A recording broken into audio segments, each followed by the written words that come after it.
Whoa! I already felt now.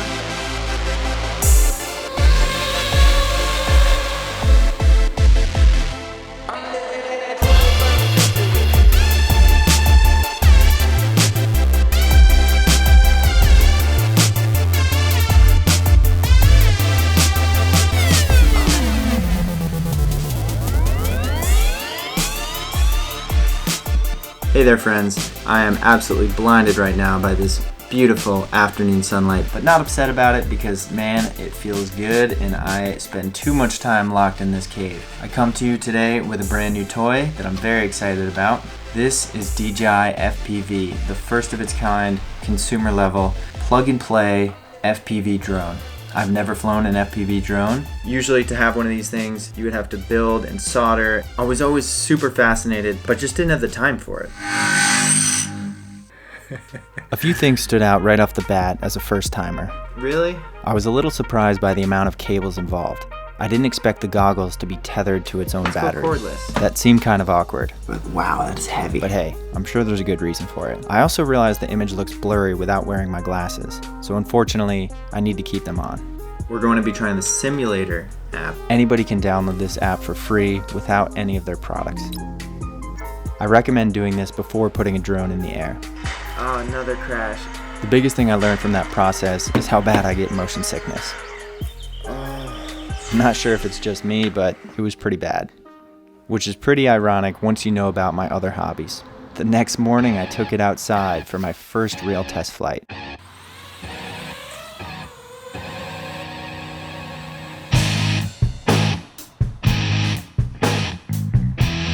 The sticks are much more sensitive than I'm used to on other DJI drones. In the future, I'll play around with those settings, but this is just an out-of-the-box test.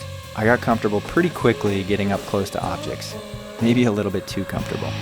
I tested out both normal and sport mode, but not manual yet. Sport mode is very touchy. Top speed test. Whoa, brake test. I had a few close calls and minor bumps, but nothing that harmed the drone. Telephone wires are tough to see on a wide-angle lens, so be hyper aware of those.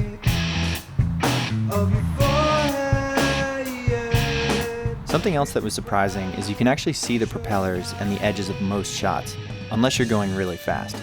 But I found that 120% crop is enough to get rid of them. Over time, I got a little more confident.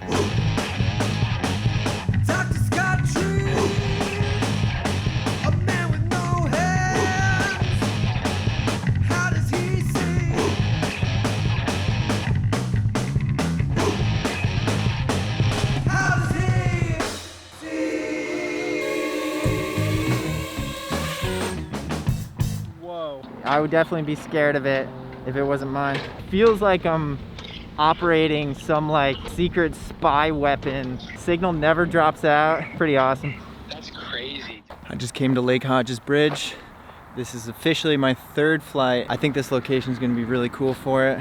We've got a cool pedestrian bridge I can go underneath, and then just a big giant open field with no people or anything. I'm gonna try to get launched before we lose our sun. Beautiful golden hour right now.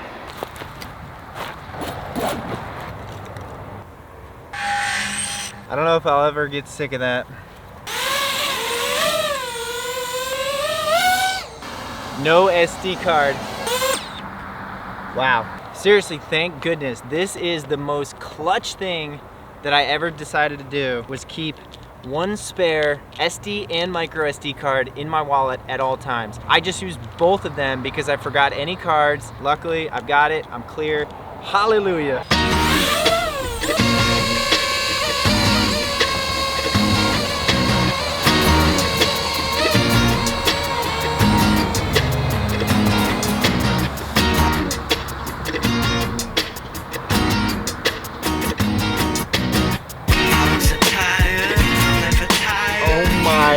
God, holy crap, this is insane. The lake looks so beautiful right now. Epic sunrise, sunset. Oh my God, this is cool. This is my home point. Wow, this is is insanely cool. I'm gonna gun it across the landscape right now. Oh, sport mode was a little too jittery. I gotta say, it's not very stable.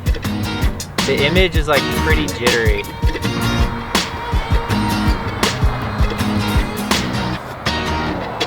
Alright, let's try back in sport mode. I'm gonna try to whip it across this bridge.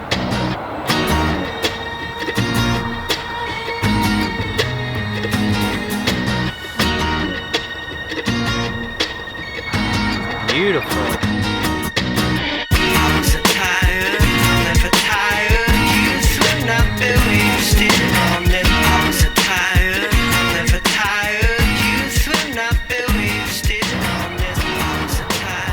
Flying over the water now, I'm a little nervous. Oh, there's some birds down there. Okay, so I'm doing about 60 miles an hour in sport mode right now, just under 60. And that's still 30 miles an hour shy of its maximum top speed. But I would have to be in full manual mode in order for that to work. Alright, I'm getting No, what are you doing? Come on back, come on back. Woo, anxiety levels through the roof.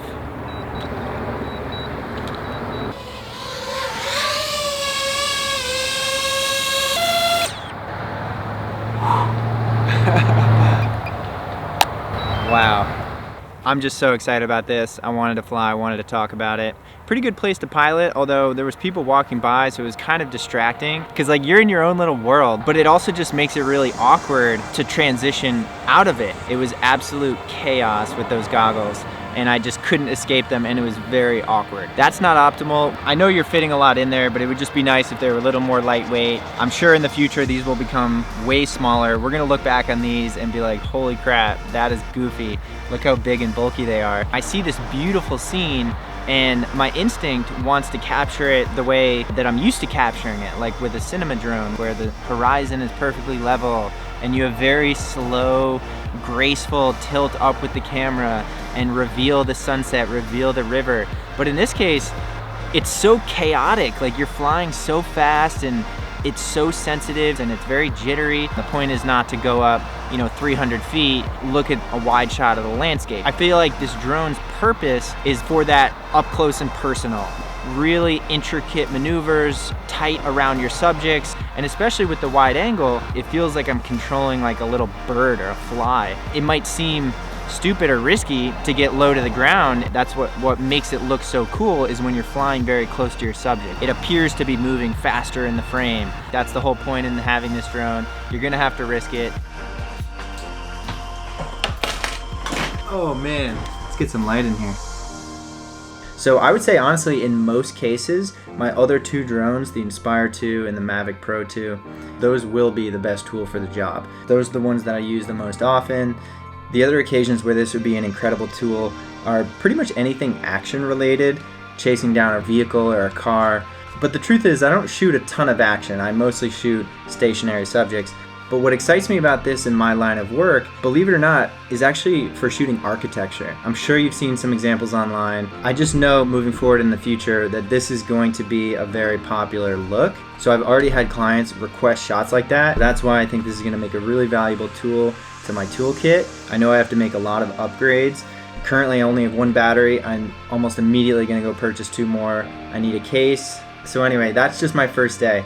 My first day, first impressions of the DJI FPV drone. This was not a tutorial, this is not a detailed walkthrough, just a professional artist and first experience taking this out of the box and trying to figure it out in one day. So anyway, I had a lot of fun. Thanks for hanging out with me today. And oh wait, hold on. Please like and subscribe for the YouTube algorithm.